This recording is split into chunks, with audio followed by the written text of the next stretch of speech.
Salam la commu. Vous le savez déjà sûrement, Demon Slayer est un univers où le combat fait rage. Et comme dans chaque œuvre, des personnages sont plus forts que d'autres. Ils sont tous à peu près de même niveau. Mais si on creuse un peu, une hiérarchie commence à se dégager. Préparez vos katanas et vos souffles, prêts ou pas, on commence. Akaza, la troisième lune supérieure. Akaza est la troisième lune supérieure. Très arrogant, il veut toujours être le plus fort. Il a l'allure d'un homme de 18 ans et utilise un pouvoir sanguinaire avec des techniques nommées par exemple combat. Ce même pouvoir sanguinaire est basé sur le combat pur et rapproché, faisant des fois quelques exceptions, avec ses attaques aériennes adaptées pour la distance. Il a tout de même vaincu notre pilier de la flamme, Kyojuro Rengoku dans l'arc du train de l'infini, et a tenu tête à Kamado Tanjiro et Tomioka Gyu en 1v2. Il sera cependant battu par son propre suicide, comprenant enfin des actes inhumains qu'il avait fait grâce aux paroles de Tanjiro. Malgré ses grands exploits, il est le dernier de ce classement, ce qui comprend que la suite de ce classement en termes de puissance sera incroyable. Doma, la seconde lune supérieure.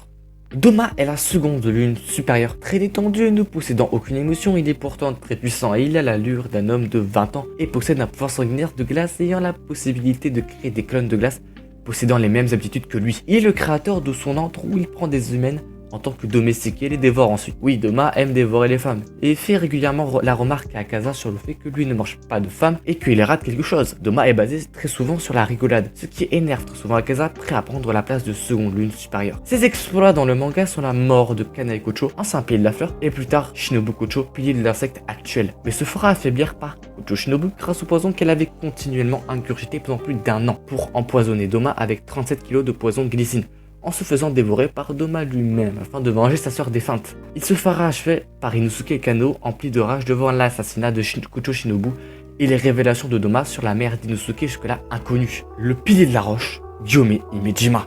Gyome est un pourfendeur de démons âgé de 27 ans, très musclé et utilisant le souffle de la roche, il est devenu aveugle en voulant protéger sa famille suite à l'attaque d'un démon. Suite à tous ces événements, il commença la formation de pourfendeur de démons et monta vite au grade de pilier à ses 18 ans. Gyome est un peu le pilier de pilier. Sa voix compte le plus, c'est le plus puissant et c'est le plus sage. On peut noter ses exploits d'avoir réussi à vaincre un démon à main nue.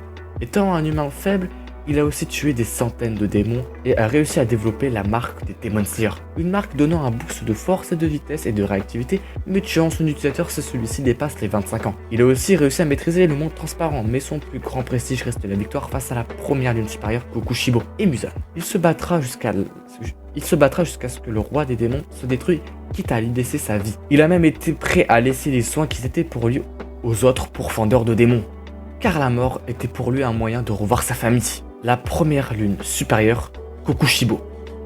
Kokushibo, de son nom d'humain Sugikuni Mishikatsu, est la première lune supérieure errant depuis plus de 300 ans. Il est le frère de Yorichi Tsugikuni, le plus grand des pourfendeurs de démons. Depuis tout petit, Kokushibo subit un complexe d'infériorité avec son frère Yorichi, qui, étant petit, se faisait remarquer à cause de sa marque sur son front. Kokushibo se transforma en démon vers la vingtaine, séduit par les mots du roi des démons, Muzan Kibutsuji, par rapport à la puissance et l'immortalité. La vérité étant que Kokushibo était effrayé par sa mort très prochaine à cause de la malédiction de la marque des Demon Slayer qu'il avait développée en s'entraînant. On peut noter ses exploits d'avoir assassiné le plus grand des Demon Slayer, son frère, Yorichi Tsugikuni, à son âge d'or. A savoir que même Muzan avait, entre guillemets, échoué. Il s'est aussi hissé à la première place de lune supérieure et possédant d'après quelques sources la moitié de la puissance de Muzan. Il a aussi vaincu très facilement Genya et Muichiro, le pied de la brume, et accessoirement son petit-fils. Il se fit tuer par Gyome et Sanemi, enragés par la perte de leur confrère. Malgré sa mort trop facile à mon goût, il reste un monstre de puissance bien respecté. Avant de passer au podium, passons aux mentions honorables. Le pilier de la flamme, Rengoku. Le pilier du serpent, Obanai. La quatrième lune supérieure, Otengu. La nouvelle quatrième lune supérieure, Nakime. Le pilier du vent, Sanemi. Et le pilier de l'eau, Tomioka Gyu. Kamado Tanjiro, le protagoniste. Il est le protagoniste de la série, il mérite bel et bien la place la plus basse du podium. Pas besoin de vous raconter son histoire, vous la connaissez déjà. Mais parlons de ses exploits. Il a réussi tout de même à vaincre des démons très redoutés comme le Main Demon dans la sélection finale ou même Kyogai en 1v1. Mais ses plus grands exploits restent Gyutaro et la 6ème lune supérieure, Otengu la 4ème lune supérieure, Akaza la 3ème lune supérieure et évidemment le roi des démons Muzan Kibutsuji. Il a réussi aussi à maîtriser le souffle du soleil avec grande difficulté. Mais on nous apprend vite que dans le manga, il est le seul avec Yoruichi à avoir produit cet exploit. Il a aussi été l'un des premiers de la nouvelle génération de profondeur à avoir fait ressortir le mystère de la marque et à avoir pu la maîtriser, ainsi que la lame rouge, non sans grande difficulté. Tanjiro est un peu le bourreau de Kimetsu no Yaiba. Il tue chaque ennemi qui lui passe sous le nez, là où même Yoruichi n'est pas parvenu à tuer Muzan. Après, il ne faut pas oublier que Tanjiro était bien accompagné et pas en 1-20 contre Muzan. Tanjiro, sans ses amis et sans effort, n'est pas un monstre de puissance, mais quand ses mêmes amis sont en danger, sa rage et sa force se décuplent et il devient un mur infranchissable.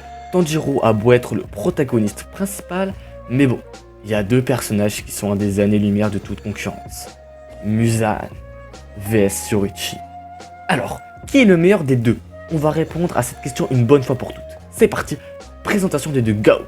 Muzan Kibutsuji, grand méchant iconique de l'œuvre et âgé de plus de 1000 ans, en tant qu'humain, il était faible et aurait dû mourir dans le ventre de sa mère. Il survécut malgré tout, mais resta faible durant sa vie d'humain et dut mourir vers la vingtaine. Heureusement ou malheureusement pour lui, un médecin l'aida à l'aide de quelques médicaments douteux qui le transforma en démon. Par la suite, il essaya durant toute sa vie démoniaque de trouver un moyen de contrer le soleil pour n'avoir plus aucune limite. C'est dans l'espoir de trouver le Blue Spider Lily, une plante utilisée par le docteur pour le transformer en démon qui dispersa sa race en transformant des êtres humains innocents. Pour lui, c'est un malheur d'avoir créé plein de démons car il préférerait garder cette chance pour lui seul. C'est d'ailleurs pour ça qu'il est aussi dur avec tous les démons, c'est bien car il ne voulait pas. Il a tué un nombre de pieds et profondeurs classiques énormes ainsi que de villages et de villes.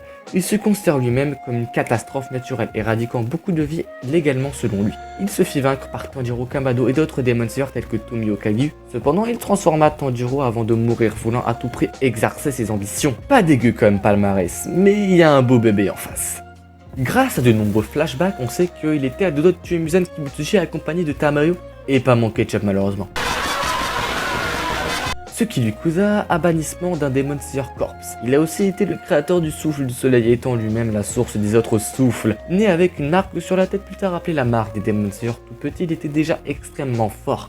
Il quitta son foyer familial ainsi que son frère, devenant plus tard Kokushibo vers ses 8 ans, et il s'entraîna tout ce temps pour éradiquer les démons. Il sauva plus tard son frère, encore Slayer, d'un assaut de démons mais mourra de sa main vers ses 80 ans, quand celui-ci était devenu un démon. Il guida par la légende qui est devenue tous les prochains Demon Slayers vers la défaite de leurs plus grands ennemis. Alors qui est le meilleur combattant ever de l'œuvre? Eh ben, c'est Yoruichi. Alors oui, je sais, Yoruichi n'a pas réussi à tuer Muzan alors qu'il en avait clairement la force, mais vous avez remarqué que Muzan n'a même pas entaillé Yoruichi et s'est enfui en s'éparpillant en plus de 1800 parties de lui-même. Yoruichi ayant réussi à en découper plus de 1500, ce qui est énorme déjà en une fraction de seconde. Si Muzan n'avait pas eu recours à ces techniques, il serait très probablement mort. Yoruichi aurait été grand vainqueur. Et même partout, sur tous les VS, Yoruichi possède 2 fois plus de points que Muzan. Yoruichi se nomme la légende vivante. C'est pas pour rien de donner ce nom à un personnage et c'est admis par la majorité des fans dans toutes les sources. C'est Yoruichi qui t'a tué, pas Muzan ni Tanjiro. C'est Yoruichi qui a survécu 80 ans alors qu'il aurait dû décéder à l'âge de 25 ans à cause de la marque. C'est Yoruichi qui a créé tous les souffles, c'est bel et bien une source d'inspiration pour tout combattant de cette œuvre. Même si les démons sont présentés bien plus forts que les humains à la base, c'est bel et bien un homme qui n'y promis. Comme quoi, la puissance n'est pas là où on l'attend. En tout cas, ça m'a fait plaisir de faire ce classement et n'hésitez pas à me partager le vôtre, je lis tous vos commentaires. Sur ce, armez-vous de vos katanas et allez combattre dignement les démons qui rôdent dans votre vie. C'était Thibaut, ciao!